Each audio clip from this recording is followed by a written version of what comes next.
think the suggestion was that we discuss the question of laughter. Is that right?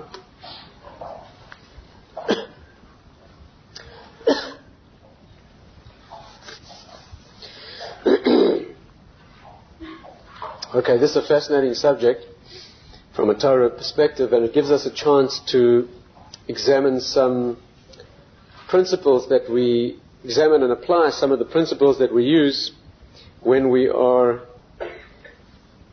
looking at a subject in Torah. Basic principles that we are using to elucidate, to develop a theme within Torah thinking. It's a classic subject that allows us to do that. Now let's see if we can try and learn the rules and apply them and see what we can understand in this subject.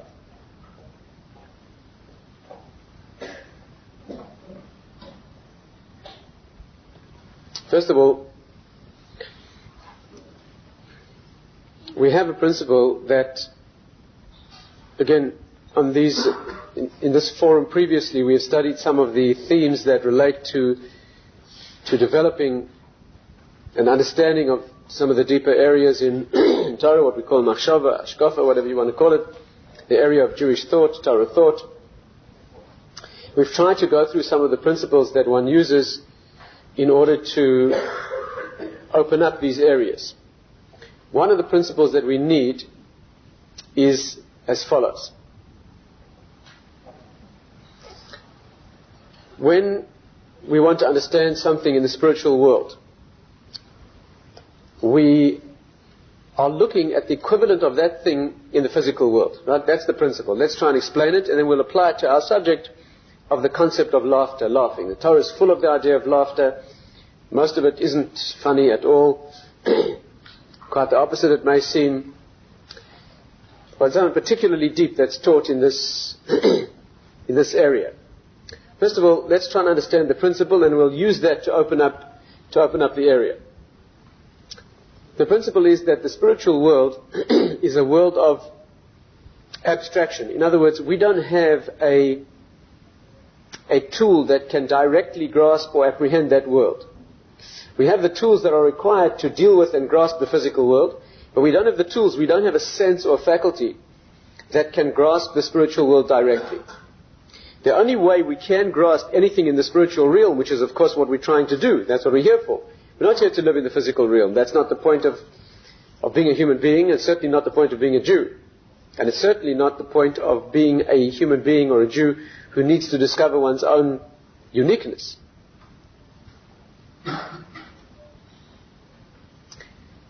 In order to discover spirituality, any aspect of the spiritual world, in order to relate to anything deep in Torah, we are required to look into the physical dimension, because it's the only place that we can make direct contact with any aspect of the world or that which transcends it. Let's take an example that makes this clear and then try to apply it. If the principle is not clear, then we won't be able to, certainly can't move on to application.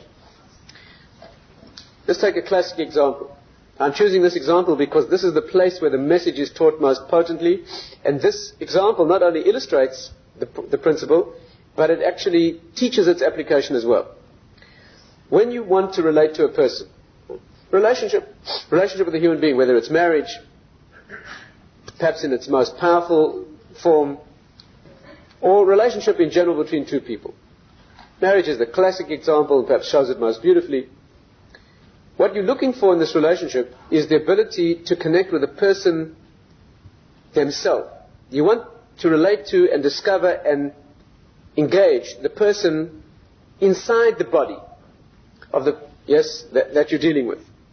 What we call the neshama, the soul. Call it the personality or whatever you want to call it. It's not, but there's something inside the vehicle of the body which is what we're looking for. We're not looking for the body.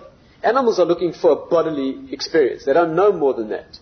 We're not looking for a body. We're looking for the human being that the body carries around, or that the body serves as the vehicle for. This human being inside is the entity that you wish to make connection with. But you never can make connection with a human being. You never see a person. You never see the person. All you can ever see is the body. I mean, we forget this. We're so used to using the body as the avenue of access to the person that when we look at the person, when we look at the body, we think we're looking at them, but you're not. Again, no matter how well you know someone, no matter how close you are, no matter how long you've lived together in marriage, you never see the person themselves. All you ever see is the body that carries them around. But that's not what you want. Again, we're not talking about this fallen generation. We're talking about people who still have a vestige of human depth left. That small, very small percentage of the Earth's population that still remembers that inside the body of a human being, there's a human being. Not just an animal. We're not talking about the sum total of instincts and animalistic issues and drives. We're not talking about that. We're talking about the person inside. Even the concept of personality would be good enough to demonstrate this, but we're talking about a lot more than that.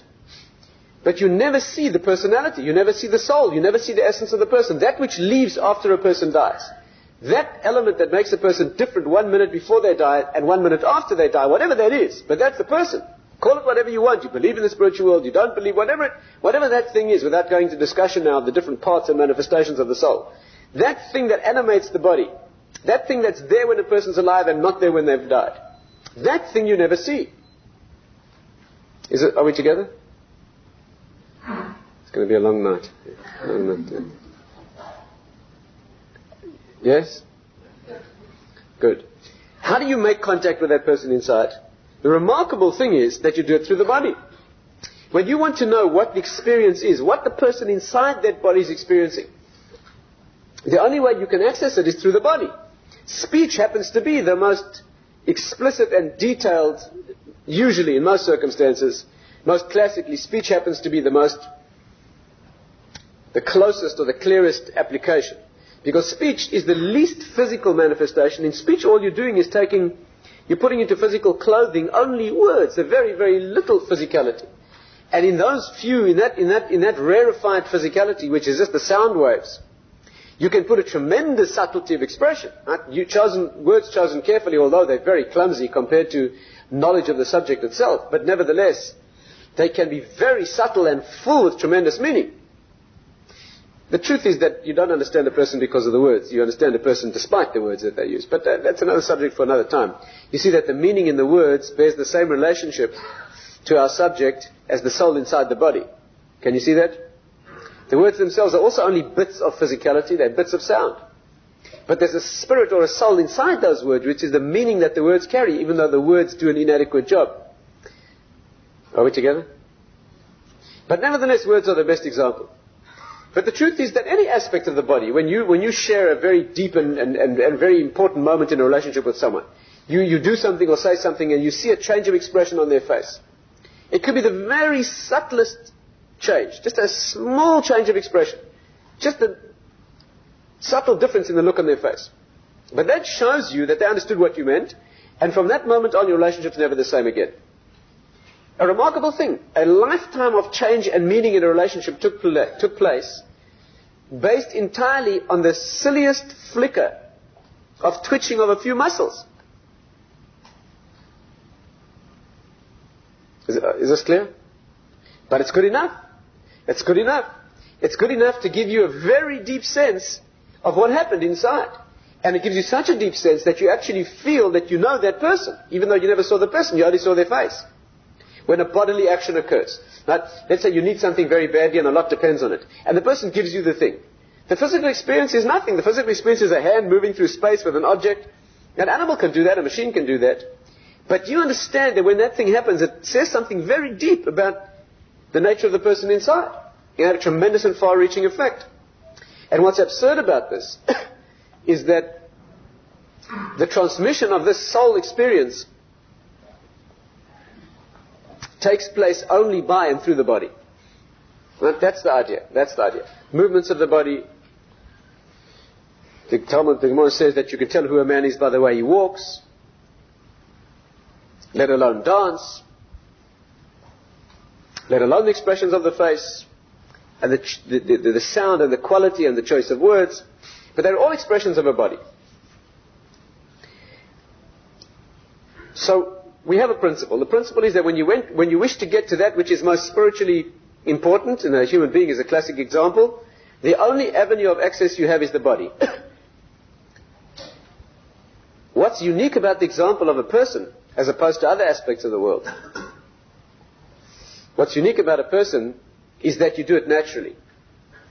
If you wish to see the divine soul, the spiritual depth in a tree, for example, you cannot do that naturally. No matter how long you meditate upon a tree, you won't see clearly a spiritual essence behind the tree. It takes a lifetime of work to be able to see any of that. But with a person, it happens naturally. In fact, if you forget yourself and don't think about the process, all you experience, all that you experience when you're relating to somebody very deeply, in fact, is the person, and you forget the body entirely. You forget the body entirely. In fact, after a while, after you know a person well, it's remarkable what changes even the body can go through that people don't even notice. Remarkable thing. You're not looking at the body. You're using the body as a tool, a screen if you like. You're looking at the body as a screen on which is projected signs of what the soul inside is going through. And you do it so well and so automatically, it's such a natural gift, that you switch in automatically from this very, very frail and flimsy projection on a screen, which we call the body, you switch in naturally into the person inside. The reason for that is that we have another axiom, and that's part of the main theme that we need to develop this evening, and that is that every spiritual element that the world contains, everything that you require to relate to, that we are required to relate to spiritually, we're given the gift of one place, one area of our experience at least, where that thing happens naturally. That you want to relate to that which is happening in the spiritual world. It would be ridiculous to ask us to do that if we had no tangible example. If Hashem wanted us to relate, for example, to death, for example. What does it mean to be dead? So sleep. Sleep has a 60th of the death experience, whatever that means. Prophecy, what is that? A dream has a little bit of that. This world and the next world. Shabbos teaches an aspect of the next world. He gives an example and many other examples. He gives an example of something from which you can learn about that existence. You know what the experience is of going through the week and then entering Shabbos? It's the experience of building and working and developing and then being left with the work that you did without being able to do anything else. You practice that every week. You begin to get a bit of a concept of what it must be like to work and labor for a lifetime and then be left without being able to do anything but coasting on passively on the work that you did previously. Remarkable lesson. You can take. That's why it says that Shabbos is 1/60th of the world to come. Or sleep is a 60th of death. Or a dream is a 60th of... Why 1 in 60? What does that proportion mean? But anybody who knows any Torah will know that 1 in 60 is always the borderline of taste. 1 in 60, if you have a drop of milk that falls into a meat stew, if there's less than 1 in 60, then it's edible, it's kosher. Reason is you cannot taste it. More than 1 in 60 is the borderline that taste can discern. What a fantastic idea. It means that if you live Shabbos correctly, it's on the borderline of that which can be tasted. If you do it correctly, you can taste the next world. If you don't do it correctly, you won't taste the next world. It has the potential to be tasted. It's a remarkable thing. That's what you're being told here. Why do we need to be told about what percentage it is? And why do they bring a percentage that's classically used in halacha by the areas where taste can be discerned? Beautiful. Because you're supposed to discern the taste of the next world here. That's what's going on. You live Shabbos correctly, you can taste it. Why? Because how could you possibly be expected to relate to the next world if you didn't give you a tangible example? Good, practice Shabbos, you'll begin to have a taste of what's going on. A human being is that example where you learn to perceive and engage a neshama by means of relating to a body. It's an incredible absurdity. The Kuzari says that it's absolutely absurd, especially in marriage, where this comes to a sharper focus, That's where he says it's really absurd. But it's the experience of knowing who a person is, really knowing who they are, through the experience of the body. That's a remarkable and absurd thing. If you take it further, you'll realize that all of life is really that. All of life. Torah and mitzvahs, for example. You know what mitzvahs are? You know what a mitzvah is? A mitzvah is a physical action that puts you in touch with the spiritual world. Virtually all the mitzvahs are physical. There are virtually no mitzvahs, you can probably count them on one hand. The mitzvahs that are done in thought or attitude, for example. Even those have practical application. But the mitzvahs are virtually all the hundreds and hundreds of mitzvahs, virtually all of them are actions.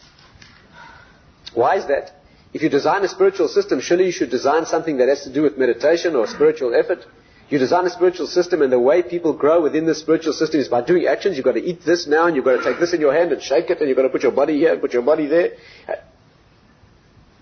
That's what it is. That's the way you have access to the spiritual world. The only way you have access to the spiritual world, the only way you have access to reading the spiritual world is by reading the physical. The only way you have access to manipulating the spiritual world is by manipulating the physical. It's a remarkable thing. When you do a mitzvah, you're moving something around here in the physical world, and you're making a difference in the spiritual world. It's a remarkable thing. The thing that you're moving is worthless. Eventually will disintegrate. It's almost useless. But while you have it, it's the only avenue.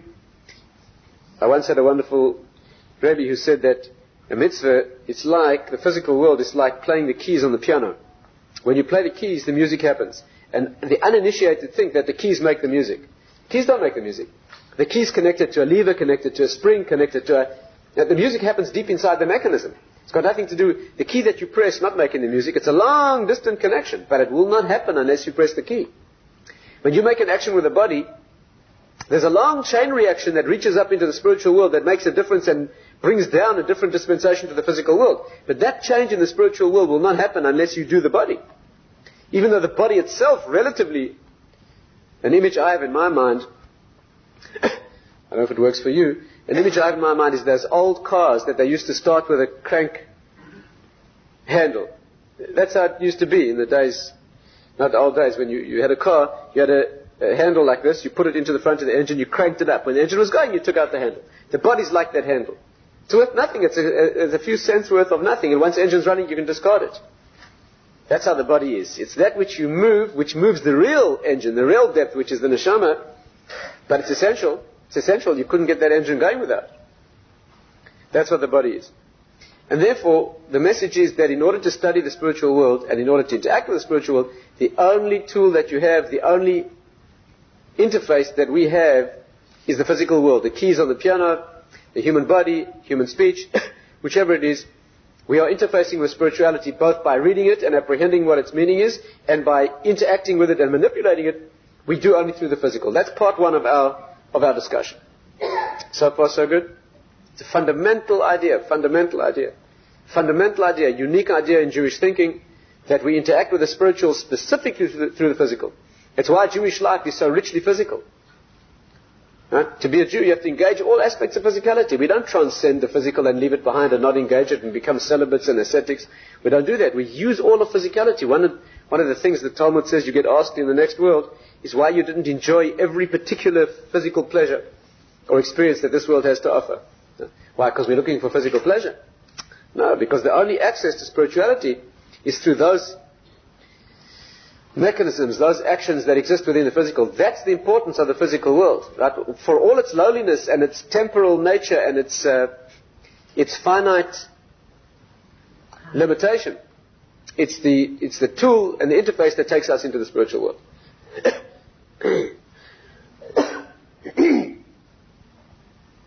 Let's take step 2. Step 2 is this. Anything spiritual that we're required to relate to, we have a physical example. And the reverse is true as well. Every physical experience here teaches us something about a spiritual experience. How? Simply examine the physical experience. That's all you have to do. Just be objective. You don't have to look in the Torah even if you're objective enough. Look at the physical phenomenon and you'll know the spiritual source. Why? Because the one is a projection of the other. If you want to know what the music is, you don't have to look inside and handle the mechanism. Hit the key. Music will happen. Do you have to understand what the linkage is? Not necessarily. You want to understand something that's happening in the mechanism? Look on the screen. You want to understand a spiritual issue? Look at the physical component that's the equivalent of that thing, and you'll know what it is. Can you see it directly? No. Does that matter? No. Why? Because if you switch it incorrectly, you want to know who this human being is whom you've married. You want to know this person intimately and intensely, but you never can see them. Watch the body. Listen to the words that the mouth is saying. Watch the expressions of the face. Watch the body. Are you seeing them? No. Does it give you a deep knowledge of who they are? Yes. Therefore, you want to know a spiritual experience? You study the projection of that thing into the physical world. Now, how do you get to know the depth and nature of that spiritual thing?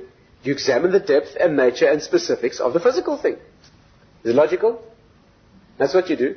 You describe it accurately. You take a completely objective, accurate description of the physical thing that you're looking at, and you'll know exactly and objectively and clearly the nature of the spiritual source. Now, let's do that. Let's do that. Let's apply it to us. I think there's a wonderful principle that applies throughout this whole area. Let's try and apply it to one subject for this evening and see if we can become wiser. If everything in the physical world is a reflection or projection of something in the spiritual world, what is laughter? What's laughter? Why do we laugh? What's the meaning of laughter? Laughter, a unique human experience, and animals don't do much of that. Remarkable. So if you look in the textbooks, I suppose they explain to you that life without laughter was dangerous, or you needed it for survival somewhere in the millions of years during which we bumped into each other in the trees. Now those gorillas who learned how to giggle, somehow they survived. I don't know what they say. It does something to your hormones. I don't know. But of course that's purely fanciful. That's not the concept. What exactly is laughter? Why is it a uniquely human experience? Why does it have the nature that it does? Why is it uniquely human? Why, when you laugh, again, laughter is a remarkable thing. We're so unobjective about the world, we don't even know how to study things. We don't even notice. We don't even notice. Laughter is an incredible phenomenon. It should stimulate tremendous wonder. Why do people do this? And why does laughter that we do have strange components that it does? One of the unique things about laughter is that it generates pleasure. Or there's a pleasure combined. When you laugh, there's a physical expression of laughter, and there's a pleasure that goes with it. Don't laugh in pain. Why? Let's try and apply the rules that we've learned this evening. All we're going to do now, we're going to examine the phenomenon of laughter objectively. Hopefully we'll be able to identify it accurately and dissect it accurately and describe it objectively and accurately. And if we've done that, we should be able to find its parallel. Right? Let's try and do that. Are we all together on the methodology that we're using?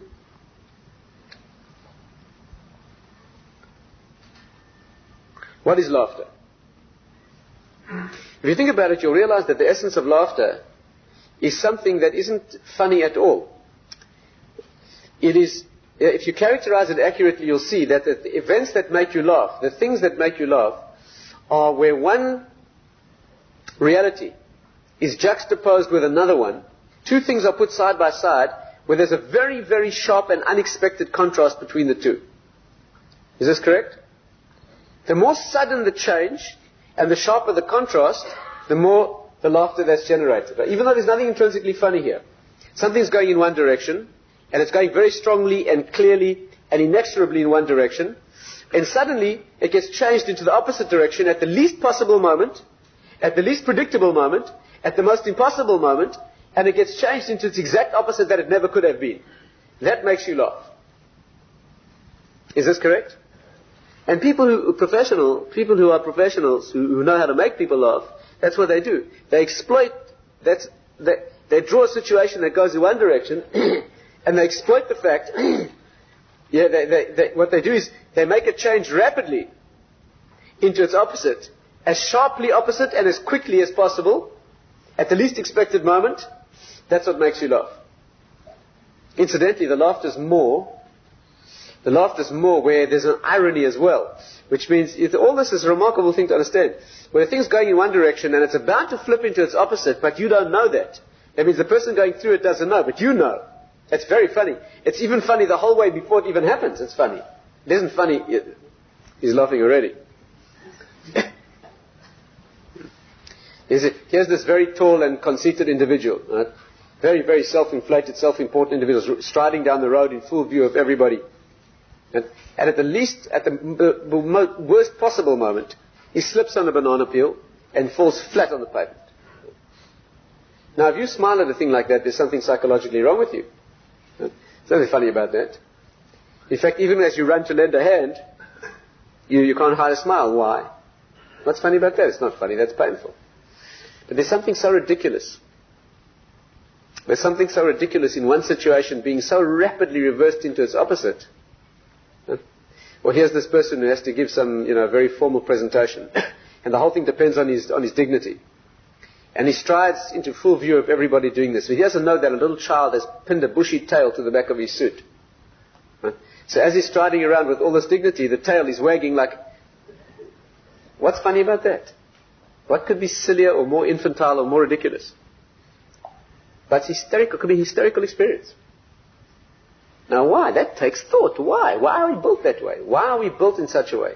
Why are we built in such a way that when we see a thing like that, we have a welling up of incredible pleasure, incredible pleasure, and laughter bursts forth. What's going on? What is going on? And especially if he doesn't know about it, but you do, then it's really funny. And especially as you see the moment of switch, what's going on? What does this mean? Let's see if we can try and... Of course, you realize it's not funny for the one who goes through the experience. That person fails to see the humor entirely. Even if you try and explain, but look, don't you see how funny this is? Probably start weeping. Try and explain the humor to one who just went through that humiliating experience. Not funny at all. Let's try and understand. The principle is this. Incredible though it may seem, laughter is the experience of the soul to the transition from this world to the next. What we call death, from the spiritual point of view, is the funniest experience imaginable. Right? Again. See, this world is the exact opposite of the spiritual world. And this world looks like it goes in one direction, like it disintegrates, like it all ends in death. This world doesn't look happy or humorous at all, if you understand what's really going on around you. And when it finally comes to an end and there's no more hope at all, and the end of a life is reached, and everything that could possibly maybe have been has now been dashed entirely, and even the vehicle that you inhabited, that the person inhabited, is now disintegrating in the most unpleasant and bizarre, you're talking about the body rotting, this vehicle that once housed the neshama. I mean, it's a bizarre and absolutely gruesome. Nothing could be more terrifying and gruesome. But from the perspective of the soul that just went through this absolute disaster, which now enters a real, which is reality, that makes this look like nothing, on the contrary, that gives meaning to this thing, that an absolutely spiritually hysterical experience that is so funny there are no words to describe it. Of course, it doesn't look funny from here. It doesn't look funny from here. You have to be there to see it. Let's try and understand this. You know that even if you read, I hesitate to say it, especially with the tape recorders. Well, you shouldn't read that material, but there are spiritual teachings on earth other than Judaism. Let's not credit any now with any names or go into details, where they talk about very highly evolved spiritual people as being laughing people. And that certain sects that talk about the laughing man. Yes, a universal wisdom, this, right? That life understood correctly, that the spiritual vision of life understood correctly what this all means and where it's going, that is what real laughter is. We pick it up in our emotional reflection of this, in the very, very shrunken and childish version of a situation turning into its opposite on a human emotional scale. But it's teaching you about the meaning of life. That's what it's doing. When you laugh, every time something happens and flips itself into its opposite, now in that ridiculous fashion, and you burst out laughing, if you only realize what you're going through, you're being taught here the transition from this world to the next. Let's try and understand this. Let's follow it through. Of course, not only that, but you're being taught the deliverance from ordeals in general. This world is one big ordeal. And the next world is the deliverance. It's the redemption from this ordeal. And the bigger the ordeal and the more gruesome and the greater the horror, the funnier the experience is. First of all, let's try and study this. Let's try and work it out. You know that we say that woman has a special access to this. Vatischak leyom acharon. You know what that means? Vatischak leyom acharon. That a woman of spiritual depth, a woman is correctly prepared spiritually, she laughs at the day of death. Can you imagine saying such a thing? Again, you have to be very careful. The one who's going through the experience isn't laughing at all. This is a person who is so sublimely prepared that they're not going through the experience. They're so objective that they're watching it happen. Imagine saying a woman of greatness, Ashes Chayil, somebody who's correctly prepared, she has a correct spiritual vision. At the day of death, she laughs. It says, Az Yamale Yitzchak Pinu. Then, after the redemption, in the next world, in the Messianic age, our mouth shall be filled with laughter. Not accidental. People think it means, well, you can't laugh now because the world has sadness and there's sorrow and people suffering, psychological suffering, physical suffering. Then we'll be laughing because it's all over. You won't be laughing. Excuse me, when a very bad experience happens and it's over, you don't laugh, you breathe a sigh of relief. That's what you do. In fact, sometimes you cry. That's what happens. In fact, it says in the Mashiach comes, people will cry as well. They'll be crying and laughing. You ever seen two people meet each other after being separated for 20 years? Who never thought they'd see each other again? They're separated by some bizarre military or political situation. Or they thought each other was dead, these two brothers or sisters, or whatever. What happens when they meet each other after all those years? An incredible moment of joy. You know what happens? They start weeping. That's what happens. Start crying. And then start laughing. Then they laugh and cry together. It's ridiculous. That needs explanation also. What are you crying about? It's a happy time now. Why do you cry? Why do people cry when they... Oh, that's next week's share. Some other time we'll have to talk about. That's another subject.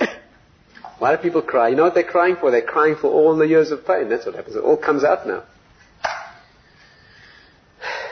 That's something else. Let's deal with laughter first. Then our mouth shall be filled with laughter. Because in this world of sadness and agony, your mouth cannot be filled with laughter. The laughter then will not be because this world's over. The laughter will be because then you'll see the humor of the situation, how this could become that. So, the halacha is in fact that you may not laugh fully in this world. You know that? A Jew is not allowed to laugh fully in this world. Not allowed. It's not appropriate to laugh fully in a world that is so full of suffering. You can laugh in this world. Of course you have to. You couldn't maintain your sanity if you didn't. You have to laugh. But absolutely full of laughter with no faintest hint of, when we get married even we break something to remember the destruction. We have some ashes on our forehead. And we're always remembering the sadness in the moment of joy. You can't have a completely full mouth of laughter, but in the next world your mouth will be full with laughter. Not just because this world's over, but because this world became that world which is indescribably funny. And that's why we say, you know why it's a woman? Why is it a woman who laughs? Why a woman? Why doesn't the Torah describe a man like that? Why is it unique to her? And why do we sing that on Friday night? Jewish people, they stand up and they start singing about this woman of greatness. And on Friday night, the sun's just gone down. Friday night, when the sun goes down, is a transition from the week to Shabbos. That's the moment of transition. It's the moment of birth, really. It's the moment of the next world being born. That's the meaning of the week becoming Shabbos.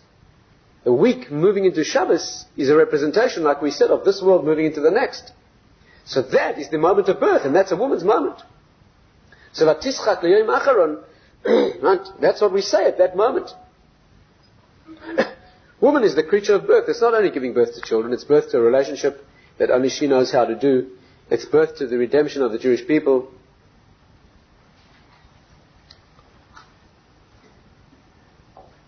That's why it says that every redemption we've ever had was due to Jewish women, not to men. It was a woman who did it. At Chanukah it was Yehudis. We're coming up to Chanukah now. It was a woman who caused the redemption. At Purim it was Esther. In Mitzrayim, that prototype of the anguish of exile of the Jewish people, it was the Jewish women. The men collapsed, the women managed.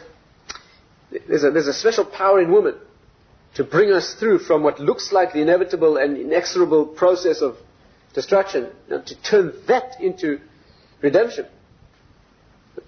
Let's try and follow this through. The usual example, I'd like to share with you an example. The usual example that's given in the sources that talk about this is the experience of birth, where the woman goes through what looks like the opposite experience. If you stumbled upon a woman in labor, you wouldn't think that it was a life-giving experience. It looks exactly the opposite. But it's the difficulty that she's going through which is what produces the result. In fact, it's the pains themselves that appreciate this. It's not just that it happens to be painful. The pains themselves are what produce the result, if you know what labor is all about. Remarkable thing. That's the usual example, and that's why the Messianic age is always expressed as a labor process, right, where there'll be a experience of difficulty. The Midrashim talk about a showdown between all the Western nations, including the Arabs, attacking the Jewish people in a way that looks completely and utterly hopeless, and it will get worse before it gets better, and there'll be a moment of seeming redemption which will then crash into the biggest disappointment imaginable, beyond what's imaginable, and only through having gone through all that will the redemption occur. And that's exactly what it is. The pain itself will squeeze and bring about the redemption. But I'd like to share with you this experience from another perspective, and that is not so much the woman going through the experience, but the child. Stay with me. Let's try to understand this. The classic source for this is the Rambam. The Rambam was once approached by a group of philosophers. Stay with me carefully. It's fascinating issues and fascinating theme. A group of neo-Greek philosophers, is exactly appropriate time of year to discuss this. They approached the Rambam and they said to him, "You Jews are wicked. You Jews base yourselves on a doctrine and you teach the world that death leads to life." That's after all what all of Judaism is, right? That end and that disintegration that we call death, that in fact is a birth. So you Jews teach that death leads to life. That's what you teach. Your whole religion is founded on that. You live for the next world. The resurrection, that's one of the 13 principles, etc. You teach that death leads to life. But the problem we have is that when you examine the world, you see that life leads to death, not the other way around. You have no evidence for this.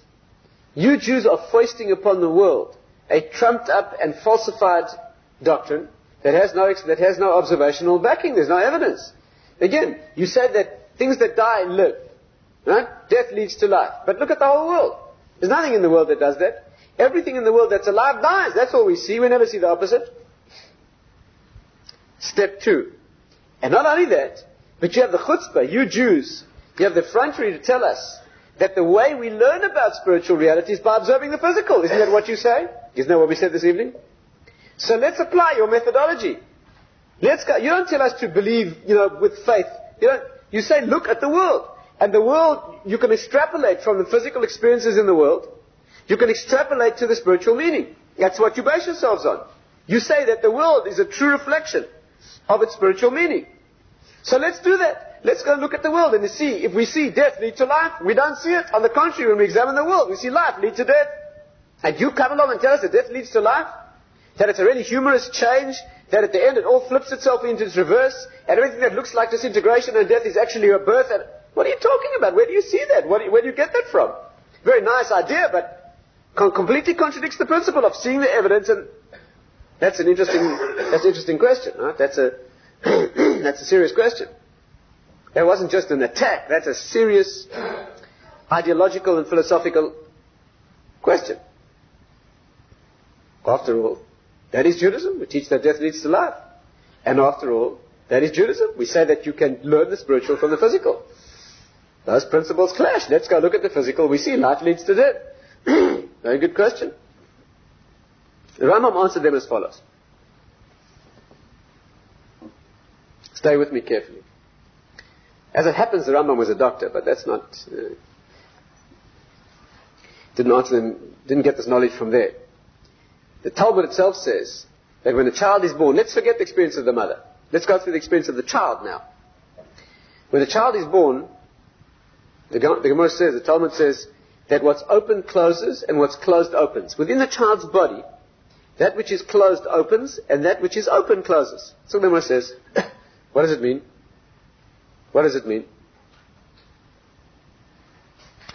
Without going into too much anatomy and physiology, just a very brief description, you should know that in the unborn child inside the mother, the child has features of its anatomy that are exactly the opposite of the features that you have once you're born. It's important to understand. Not just different, but opposite.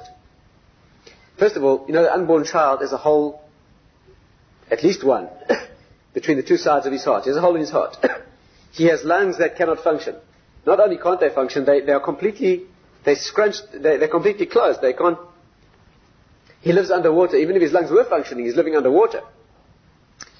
Not only does he have a hole in his heart, which is reversing the blood flow, but the blood that comes out of his heart, that in you goes to your lungs, in a child it doesn't go to the lungs at all. Not only that, which means his lungs aren't functional. Even if they were, they couldn't function because there's no air, they're underwater. And even if they could, there's no blood going there to be oxygenated. So the blood bypasses that avenue and it takes completely... he's bleeding out of his umbilicus. This child has blood vessels pumping blood out of his umbilicus to this, reversing the flow through there. You don't have that. And it goes on and on. You examine it, the unborn child has a different kind of blood cells than you do, etc. But what's unique about all these observations is not just that they're different than in an adult, they're opposite. You know what opposite means? In the deeper sense. Each of those features that the child has is absolutely necessary for his survival. He needs each of those features in order to survive. If you gave him any of the features that you have, you'd kill him. And you know what happens to a person who's born in the world? All the features that you have, you need to survive. And if you gave any one of us any of the features that the child has, you'd kill the person. Again, you understand? The unborn child has a whole set of physiological, anatomical features. They're all necessary for survival. The child born has the opposite set, and they're all necessary for survival. Completely opposite. If you gave any of these there, if you opened that blood vessel to the lungs, or you made him dependent on air, or you cut off the blood that's going out of his umbilicus, or you closed the holes in his heart, you'd kill him. He needs all of those. And conversely, all the things that you have, which are exactly the opposite, you need. If you gave a person alive a hole in the heart, or you closed down the blood supply to their lungs, you'd kill him instantly. So just think about what's happening here. You have a child perfectly adapted to survival in one environment, and he's going to be thrust out into an environment where each one of those means death. But instantly.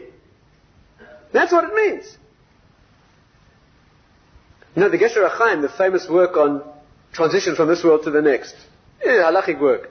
In one of the sections there, he describes the spiritual component, and he has a classic analogy of a child being born when a twin is left behind. And there are two twins in the womb who appreciate their situation. I mean, a situation of a child in the womb is idyllic. And as they're perfectly adapted in this incredible nurturing environment, one begins to be born and the other one starts to mourn for his death, because it's inevitable that he must die. He's being thrust out into a world where he has none of the features that he needs to survive. And not only that, he's got all the opposite features, which means, again, he's not only going to a place where he doesn't have what he needs, he's going to a place where everything that he has will kill him many times over. But he doesn't know. The twin inside doesn't know what's going to be there outside, or what kind of world the twin's going to. So he starts mourning. The Gesher HaChaim says, that's when we put someone into the ground and we stand at the graveside and we're weeping. Do you know where that person's going now? You're a twin that's left behind. You're weeping your eyes out. But you know what's being born? You don't know what's being born. You can't see it. So listen to what happens to this child. The child goes from this environment and suddenly is thrust out into the opposite environment with a tremendous pain and an experience that looks like two people are dying. Never mind. But the child, no question. What happens as soon as the child's born? I can tell you as a doctor. You know what happens when you deliver a child? You hold the child for a few seconds in your hands. You actually witness the child begin to die. You know that. The child goes a deep purple, tries to take breaths which it can't. I mean, you're looking at a little creature, okay? A newborn little child being thrust out into the world. He's got exactly he's going to die within seconds. The child can survive for a few minutes. He can survive for a few minutes longer than an adult there, but talking about a few minutes.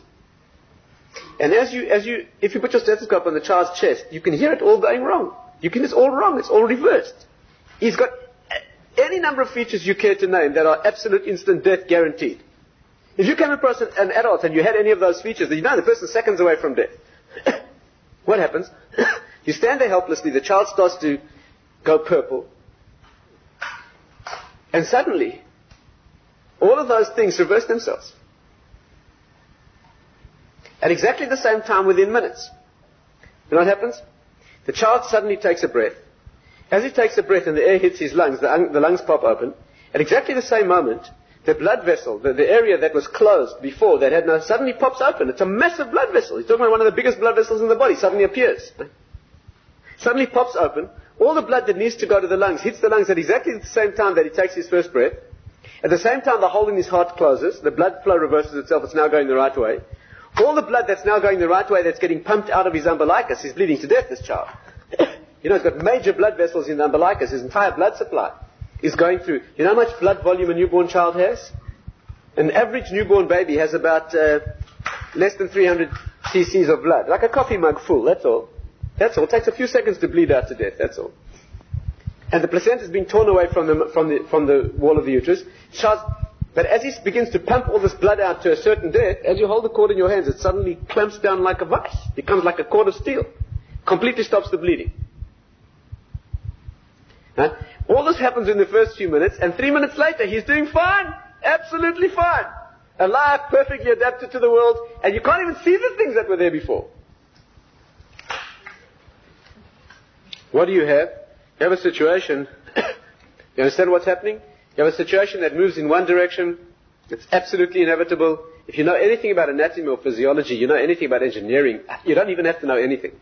You've got a guaranteed situation. And not only do they all have to change, they all have to change at the same time. You've got seconds. I mean, then they come along and tell you that all happened accidentally. It don't happen accidentally. You know, we were gorillas in the trees. We didn't have any of this, you understand? That must have taken a good few years to get right. Huh? That's what it is. Is that the logical engineering solution to the problem of how a creature should get born? Is that logical? It's not logical. It's ridiculous. It's absolutely ridiculous. It's ridiculous. It's extreme. You're asking for a set of variables to change themselves into their opposite at a critical moment, instantaneously and in perfect coordination. I mean, what chance is there? And absolutely clockwork. So Rambam said, so you see, you have evidence in the world. And you know where the evidence is? It's in the very place of birth. It's exactly where you want it. Right? What do you mean the world doesn't show you a transition from one situation to its opposite? What do you mean the world doesn't show you a situation or a process going inexorably to a situation of destruction, and at the least, most impossible moment, it suddenly entirely reverses itself, and all those very things that... And where would you like to see the evidence? The whole model of going from this world to the next is the coming from the previous world into this one. That's exactly where it is. And that's exactly where the evidence is. Open your eyes, look at it. I think the way he put it to him, if I'm not mistaken, was he said, poignant in such a beautiful way to say it, is that if you found a human being who'd never had any contact with human beings before, somebody who grew up in the forest, never had any experience of human beings, and assume he's an intelligent person and you can communicate somehow, let's not get into the details, and you stumble upon this person in the forest and you say to him, how did you come to be? So you come up with some theory, I don't know what he'd say, and you'd say, well, how did you come to be in the world? What theory would a person come up with to explain how they arrived in the world? I don't know what they'd come up with. Then you say, no, that's not how. You know what happened? You were once inside the body of another person. And you were living underwater. You had no lungs. You had no blood. And you start describing what would... The person will think you're raving. Totally raving. The person would say, you're off your head. Absolutely off your head. And then after you've got through this whole lengthy description, you say, of course it all means absolute instant death guaranteed. But then there came a critical moment, and you know what happened? They all suddenly reversed. The person probably run off howling. But they'd be wrong. Remarkable thing. That's how it happens.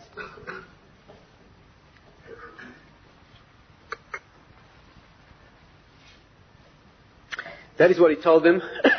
And that's our concept. If you appreciate what's going on, that is funny. That's funny. That is you know, the Jewish people are named for laughter. You know that? The first Jewish child ever born is called Yitzhak. Yitzhak means he shall laugh. Notice it means he shall laugh. It doesn't mean he's laughing now. Jewish people haven't been laughing through any part of history. Nobody said it's funny now. As the process moves towards a birth, it's not funny at all. It's difficult and it gets worse. And then it becomes a crisis. But Yitzhak, he shall laugh. That's what faith means. It means, as then our mouth shall be filled with laughter. That's Yitzhak. And you know what Yitzhak means? It's so again, once you understand the theme, you understand the principle, it's so obvious. You know how Yitzhak was born? His father was too old. His mother was too old. She had no womb. Not Ein La Vlad. The Gemara says Ein La base blood. She had no womb. However many reasons you want that a couple couldn't have children, they couldn't have any children. And then Hashem came and said, you're going to have a child. So they laughed. Because isn't that, it's ridiculous. But spiritual laughter, we're talking about correct laughter. We're not talking about, chas v'shalom, the laughter of foolish disbelief. We're not talking about that. We're talking about the correct laughter. But tischak leyom acharon. We're talking about, the appreciation of an impossibility that looks the impossible and becomes, that's what laughter is. And of course they named the child Yitzhak. That's exactly what it means. What happened to Yitzhak? What happened to him? His father offered him for a sacrifice, right? His father brought him up on his mizbech, and he bound him, and he took a knife in his hand, and what happened? What happened? Listen carefully. This is real humor. Hashem said, stop. Don't touch him, don't kill him. So what was the result? You know what happened? Yitzhak climbed off the mizbech, and he went off to get married. Right? The very next parsha is how he married Rivka. So he went through this experience of the Akedah, and he went off to get married to Rivka. You know what was left on the mizbech? His ashes. The Medrash says, Efro shel Yitzchak munach lefanai. The ashes of Yitzchak, the ashes of Isaac are piled before me. It doesn't say the ashes of the ram. It says the ashes of Yitzchak. 1 second. He survived or he didn't survive? He survived. He got up, he walked off, and he went to get married. So what do you mean his ashes were left behind? What it means is that this was a human being who went through death and remained alive. That's what laughter means.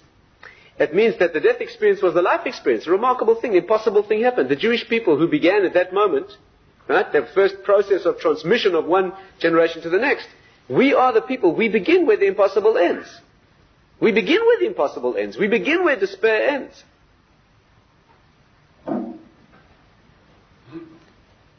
You know, the Arizal, the great mystical, the great Kabbalistic master, he points out that the word Yitzchak, his name, which means he shall laugh, if you break it up into its components, it spells Ketz Chai, death in life.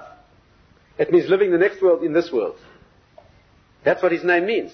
You understand? Laughter means, the concept of being able to laugh means seeing that the most impossible and hopeless and painful and ridiculous is the cause of the redemption itself. Right? So if you can live with a vision of that while you're yet going through this, that's Ketz Chai, that's living the redemption while in the exile. People of spiritual greatness, that's what they managed to do. They managed to live in this situation, in that, are you with me? There was a great Hasidic leader who lived in Tzfat. I'll just give you an example. He lived in Tzfat. Great tzaddik. One day his wife came home, and she said to him, they're saying that the Mashiach has arrived. She came home and said to her husband, they say the Mashiach has arrived. Why? Because in the town of Tzfat, somebody was blowing a shofar. Somebody got into his head, he was walking around blowing a shofar like the Mashiach had arrived. And people were saying Mashiach had arrived.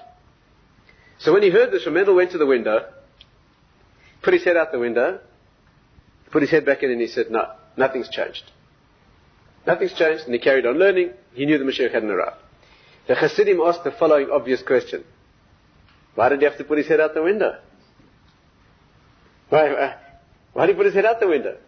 The answer was, by him in Shtub, that means where he was in the house, you couldn't tell any difference.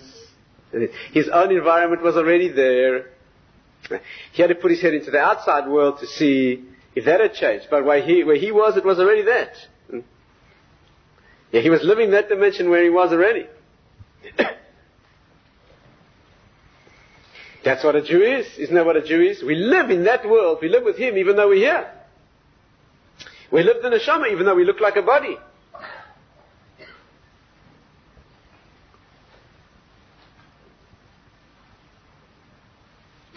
They say, some of Moshe said, when Avraham Avinu laughed, you know what, his laughter in a sense was greater than hers. He didn't laugh with the happiness of anticipating the birth of a child. He laughed with the happiness of holding the child in his arms. Already. What do we say when we daven? Do you understand where the Jewish people are? When we daven, we say, Baruch atah Hashem boinei Yerushalayim. Present tense. Present tense. We say, Baruch atah Hashem. Every day we say, right? You say the present tense, don't you? We say, Goy El Yisrael. You redeem us now. Boinei Yerushalayim. You're building what do you mean building Yerushalayim? Have you been there? To ruins. Yerushalayim. Boinei Yerushalayim means you're doing it now. What do you mean you're doing it now? Now, emunah means you live it now. That's what it means. If it's a promise of His, it's as good as done. If you understand a promise of His and you live where you should be living, there's no future tense or present. It's now. What, were you waiting for it to happen to then be reassured that it's going to happen? That's not emunah. You live the then, now. The next world in this world. That's what Ketz Chai means. Let's add one more layer to our... Yes, do you have energy? Let's add one more layer to this discussion and we'll close it there. Can you see that this whole discussion of process of disintegration leading to redemption is not only the story of the history of the Jewish people and the story of... It's also the story of every crisis, every ordeal and difficulty and crisis and final resolution or redemption from crisis. Can you see that? No? Let's try and understand. What are the elements, first of all? The elements are always difficulty. The difficulty becomes prolonged, could be extremely prolonged. When you think you couldn't take it anymore, it goes on more. When you think you couldn't take it any more than that, it goes on a lot more. When it finally gets so bad that you know it couldn't get any worse, it gets a lot worse. And finally, when it's so bad that you know for absolutely sure you couldn't hold on for one more moment, then it's only one more moment away from being over. Of course, that's when most people give up. Actually, there's more to it, because if you examine it carefully, you'll see that after it gets very bad, almost always in a real crisis, there's a false illusion, there's an illusion of redemption that lets you down very badly. You know that the Meforshim said that before the Mashiach comes, there'll be a false messianic, false Mashiach. Why? Can't go into details now, but the pathway is that when a thing moves towards its final showdown, then before the final crunch happens, there's an experience of redemption that's a much bigger disappointment than... Yeah, are you with me? What happened? I'm sure you're thinking ahead of me. Where do we learn all this from? What's the prototypal ordeal and redemption of the Jewish people? Is Egypt, right? Going through Mitzrayim and being redeemed, right? Actually, we can go back before that. Remember when the brothers and Joseph? But let's just take it for a moment. You know, when the Jews were in exile in Egypt, wasn't there a false... You know what happened? At the worst moment of the crisis, where they couldn't hold on anymore in the slavery, Moshe Rabbeinu arrived, Moses. And they knew who he was. He had the secret password. They knew exactly that he was the Redeemer. Can you imagine the elation? Can you imagine the experience? Moshe Rabbeinu walks into the palace. He's now going to redeem the Jewish people.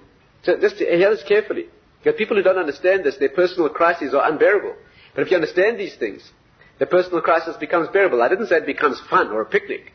I didn't say that. The birth is not a picnic, but it becomes a whole different story.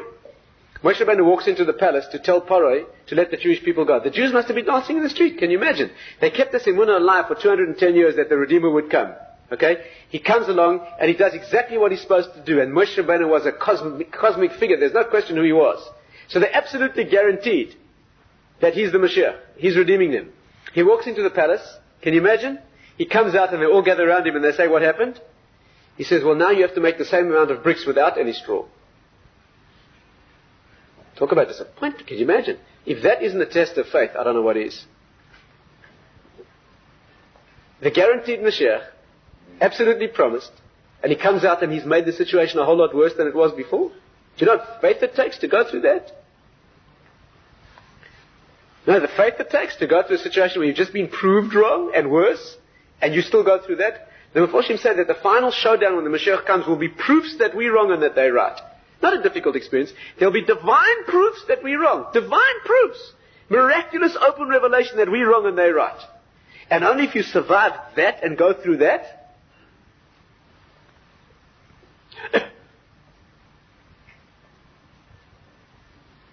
Anyway, what happened? Let's go back prior to the Egyptian experience. Where was the prototype of that?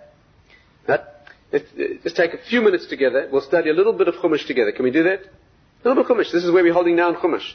So as you come to read the Parsha this week, next week, right, this is where we're holding. Next 2-3 weeks. You can learn Chumash with the children.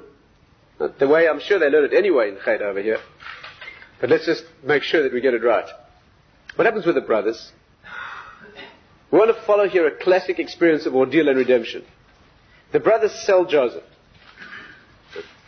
That's not good. That's how these problems begin. What happens afterwards? Immediately afterwards, their world crashes. Their world collapses. They come back to their father and they tell him, and he goes into a decline, he goes into a state of intensity of mourning that lasts with its acute intensity for 22 years. He lost prophecy entirely. When those boys came home, those men came home, and they told him what had happened, they implied to him what had happened to their brother Yosef, they watched him basically die inwardly. He lost his connection with Hashem. And it didn't get better, unlike normal mourning, that after 3 days, and then after 7 days, and after 30 days, etc., it didn't happen. He stayed in intensity of unconsolable mourning for 22 years. How did they survive that? I do not know how they lived with themselves day after day, seeing what they had done to the... And they began to realize that Yosef was the chosen one of his father, who was to be the messianic figure. He was to be the forerunner of the messianic revelation. And they had just done away with that. Can you imagine? And it didn't last for a couple of days or a couple of months. It went on and on and on. That daily proof that they'd been responsible for bringing the future of the world to a premature close. They knew they were the forerunners of the Jewish people, that the whole object was that from them would develop this great nation who would bring Torah to the world, and they just destroyed it. How did they survive with that? How did they carry on living with it? What happened? After all those years, did it get better? No, it got a lot worse. What happened? There was a famine. The whole family is now finally, this is the end of the road. They've done something wrong. It's gotten worse. Now they're all going to die of hunger. They fight for survival. What do? They go down to Egypt to buy food. Who do they meet there? They don't know who it is. They see this peculiar, tormenting Egyptian who accuses them of being spies, and the weirdest set of circumstances. You see what's happening? What's happening is Yosef is watching them, and he doesn't want to tell them who he is. He wants to put them in a situation. He's going to do whatever it takes to put them in a situation exactly like the one they went through 22 years before. And this time get it right. There's big stakes here. The future of the world. He knows he has the chance to correct their mistake and put the world back on track. We're talking about the history of the human race. We're talking about the history of Torah and Hashem's people. We're talking about big cosmic issues. How's he going to do it? The Rambam says tshuva is only when you've been in a situation that you were once in before, and this time got it right, or at least... So what does he want to do? He wants to put them in a situation, engineer a situation in which Binyamin will look guilty, just like he, as a son of Rachel, had looked guilty and they decided to kill him, drop him. Binyamin will be put in a situation which he'll engineer that looks exactly like he's guilty with proof. He's going to engineer it that it will look like proven that Binyamin let them down just like Yosef did. And this time, despite all the evidence, stand by him. And correct what they did all those years before. So he's going to do you hear what's going on? He wasn't just tormenting them, chas v'shalom, to make them suffer. He was trying to get them into a situation exactly like the previous one, and this time to come through it correctly, and correct the mistake. But they don't know that. See, when you're going through an ordeal, you don't know why you're going through this. You don't understand it. One of the unique features of these kinds of ordeals, people say, why me? Why me? Why this? Doesn't make any sense. Do you know what he did to them? They opened their sacks and they found their money returned. What does this mean? What does this mean? They were very great people. As soon as it began, they said to each other, this is because we sold our brother. Ooh, they took the blame. They didn't say it's his fault and his fault and his fault. They didn't do that. They took the blame right away. But did that make the whole thing explicable to them? Oh no. So what happens? They go down, he starts accusing them. Finally he says to them, okay, take food, go home, but I want you to bring back your other brother. You say you had another brother, I want to see him. Disaster. And I'm keeping a hostage. So keep Shimon, and he sends the others back. Fine. They go back to their father. They're getting deeper and deeper into a mess. They eat the food. No way in the world is he going to allow Binyamin to go down again. Right? He's afraid he's going to die of grief if he just... But in the end, what does Hashem do? There's no more food. So it's die one way or the other. You know, there wasn't any... The whole known world at the time was Egypt. It was the empire. It was the world empire. That's what it was. There wasn't Africa at the time. There wasn't this place. There wasn't anything else. That's all there was. Egypt was the entire culture, that's where it all was. Go down there and buy us food. At the last minute, when there's basically death by starvation, what else can he do, Yaakov? His heart breaks as he sends Binyamin down. Yehuda says, look, I'll bring him back. And he promises by his own life and responsibility, I'll bring him back. They go down to Mitzrayim. What happens? Listen carefully. This is plain Chumash, isn't it? Are there any teachers here? I'm sure this is the way you teach your children Chumash, no? Straightforward Chumash. They go down to Mitzrayim, and this strange tormentor says to them, what does he do? Listen carefully to the illusion of redemption. Listen to the illusion of redemption. I see you telling the truth. Absolutely fine. Everything's fine. Here's your food. Loads them all up with food. Puts them all back. They all start traveling home. They're all together. They're all going home. They got their food. They're going home, right? Cross the border. Get to the border. Hoofbeats behind them. Turn around. Who is it? They don't know who it is. It's Menashe, their nephew. They don't know that it's Joseph's son. They never met him. Think he's an Egyptian. Comes after them and he says, somebody's stolen my master's goblet. They say, well, no, not us. Open all the sacks, and whose do they find it? Binyamin's sack. What's Joseph doing? He's framing him up. He's framing him. He's pointing evidence against him. And he wants them all to turn around to Binyamin and say, it's your fault. Just like your brother let us down and threatened our lives, etc. You're the one who's responsible for all of this, and there's evidence for it. He wants them to see all that, and despite all of that, they must stand by him. Talk about a risk, what a cosmic risk. They do. They come through. There's the sack, it's all there, evidence is there, he's done it, he's the one who's responsible, and they stand by him. They don't know what they're going through, but they're correcting the history of the world. They're correcting a mistake they made 20 years before. Right? They don't know what they're going through. All they can see is a totally unbearable trail of horror and human suffering. They got no. You see the human in the situation. Behind the scenes, their lives are being corrected. We can see that, but they can't see it.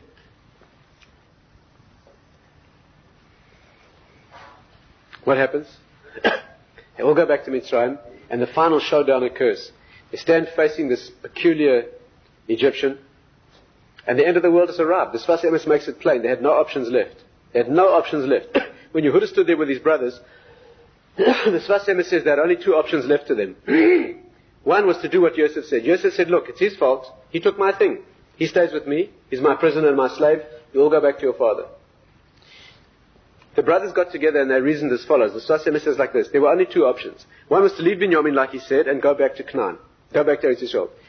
The Mefarshim say that if Yaakov would have seen them in the distance and counted them, before he even had a chance to communicate with them, just seen that Binyamin wasn't with them, he would have died of grief on the spot. Literally. So one option was to go back to Eretz Yisrael and kill their father. Kill Yisrael. Yaakov. Talk about ending the world. The other option was to destroy Egypt. They were of superhuman strength. The Medrash says that one of them threw up Yosef's table. Yosef's table was a block of solid marble and crushed it to a powder between his hands. They were superhuman strength. Yehuda called the brothers together softly and quietly, and he said to them, look, if we have to fight our way out of here, you each destroy one city, and I'll destroy 3. And we'll lay waste. You're talking about destroying the world. You're talking about becoming mass murderers. These people who were destined, who were supposed to become the forerunners of the Jewish people, okay, on whom the future of the world is, had to become mass murderers and murder everybody in the culture. So they were talking about a Holocaust ending the world one way or the other.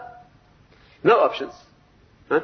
The final ordeal has occurred. The years have gone by, it's gotten worse, and they're finally about to blow out. Yehuda steps forward and he says, look, I'm paraphrasing, he said, look, I don't know what's going on here. I know we're guilty. That's clear to us. But exactly what it all means and why all these things have happened, we haven't the faintest idea. But I just know one thing. I promised my father that I'd bring him back. And therefore, take me. Take me. The ultimate act of self-sacrifice. Take me. And that incredible and impossible moment, right, standing there, can you just imagine the scene? They hear the words, Ani Yosef. I'm Joseph. Do you understand what that means? Understand what that means? The moment was the least possible moment for redemption. It was the brink, the precipice itself. There's no, and from where did they hear it? The source of the problem. Talk about funny. Where is the redemption? Nobody galloped in from the wings. and lifted them all out.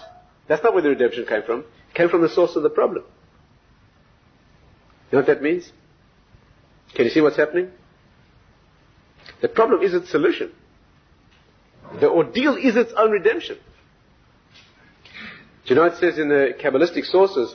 It says that in the next world, tama etz ketama pri, the taste of the tree and the taste of the fruit is the same.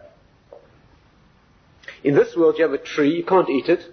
You eat the fruit that comes out of the tree. It's a process that brings out a fruit. The process you cannot use. You don't taste it. The fruit is... In the next world you can eat the tree or the fruit. You can walk up to a tree. You know, Gan Eden is trees. Let's discuss what that means. The word etz in Hebrew is the root of etzem. It means actuality. That's what it is. I'm not talking about a childish picture. But anyway, you can walk up to the tree, and you can eat of the tree, or you can eat of the fruit. What does it mean? What does it mean? You know what it means? In this world, we have this world and the next. This world is process, and the next is the result. This world is the tree, and the next world is the fruit. But when you get there, you see that the process was the result. When you get there, you see... You understand? People think that when you get to the next world, the happiness of the next world is Baruch Hashem, that's all over. No, that's not the happiness. Baruch Hashem, I went through that. That's the happiness. The happiness is every moment of torment and every moment of terror that you went through in this world. That's the fruit itself. You wouldn't give up a moment. Look at those men when they stood there facing their brother. Would they now give up a moment of the horror that they went through? Would they give up a second of it now? Of course not. That was what fixed them. That's the redemption. While they were going through, they were shaking with torment. But now, do you understand what's happening? The birth pains that they were causing the pain before, they now realize were what gave the birth. They relish every moment now. Didn't feel funny when they were going through it. It wasn't fun. But every moment of pain they went through, right, that now is the result. There wouldn't have been if it hadn't been for that. The work is the result. It's not that the work's over, that's why you feel good. The reason you feel good when the work's over is because the work built it.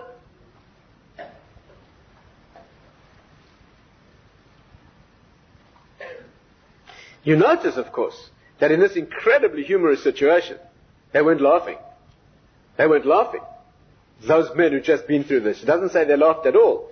The Mefarshim say they were so stunned they couldn't move. You know that? When Yosef said, I knew Yosef, and in that instant everything became plain. In that instant they suddenly realized the whole thing was perfect. Everything was in place. And everything had meant... They didn't burst out laughing. The Medrash says they were so shocked they couldn't move. He had to embrace each one. He had to prove to them who he was again and again. He had to speak to them in Hebrew, in Lashon Kodesh. They were stunned into total paralysis. You know why? Because when your world just turned inside out, when you just got turned from upside down to the right way up, right? When you slip on that banana peel and you get fixed up that way, people are watching think it's funny, but you don't think it's funny. They just been through a situation of being turned inside out, outside in, inside out, just being corrected. That's what had just happened. And they couldn't stand it. And you know who they were? They were 12 of the greatest people who ever lived. And they were people who'd hardly ever made a mistake in their lives, and they just corrected that, and they couldn't stand it. How are we going to feel? How are we going to feel? You're talking about the greatest people who ever lived, who made very, very small mistake. I mean, great mistake in their terms, in their scale. And they'd just been through a correction of that mistake, and they're standing at a moment of perfection. Right? And the shock was so great they could hardly survive. How will we feel when we turn inside out? Of course, the idea of living like a Jew, is that we try to turn ourselves inside out right now. We're quite happy to do that. We let them laugh because we're quite happy to walk around upside down. That's exactly what we want. Because Yitzhak means he shall laugh, but not now. We're quite happy for them to laugh now. You know that thing about the last laugh? That's what we're looking for. We're looking for Yitzhak. We're looking for the last laugh. We're looking for Az Yamale Yitzchak Pinu. But Yitzchak L'Yom Acharon, that's what we're looking for. We're not looking to laugh now. That's not what Jewish history is about. This is not a place for laughing. So what we do is we turn ourselves upside down. Now, you want to live like a Jew? Want to live like a Jew should live? You turn yourself upside down. What you're trying to do is turn yourself the right way up. They're upside down. Now, a world that looks at physicality and judges physicality and grasps physicality and thinks that that's where it is, and they subjugate the neshama to serve the body. That's immorality. To take the holiness of a human neshama and make it serve the lowliness of the animal, the body, and that's the way they think the world should function? That's what they expose. And that's what they educate their little children. There's a statue around here someplace. Have you seen it? Driven past this place?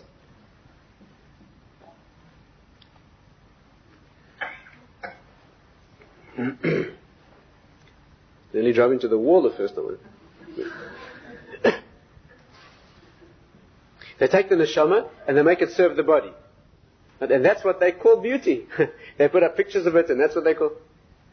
That's what they're doing. We're quite happy to be called upside down. We want them to laugh at us, it's fine. We walk around upside down. But when the whole thing gets turned upside down, we turn out to be the right way up.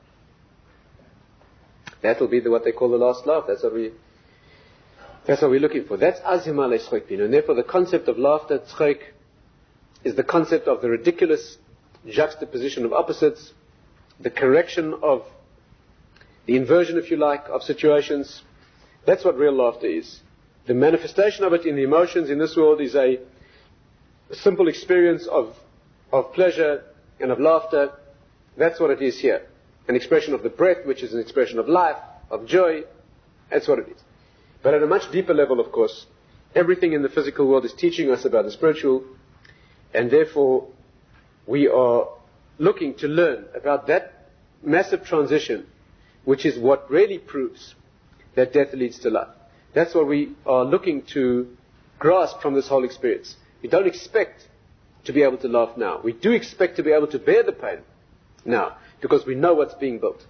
And therefore, that's what we keep thinking of. And although our mouths now may not be entirely filled with laughter, we keep before us always that concept of azima le'schok.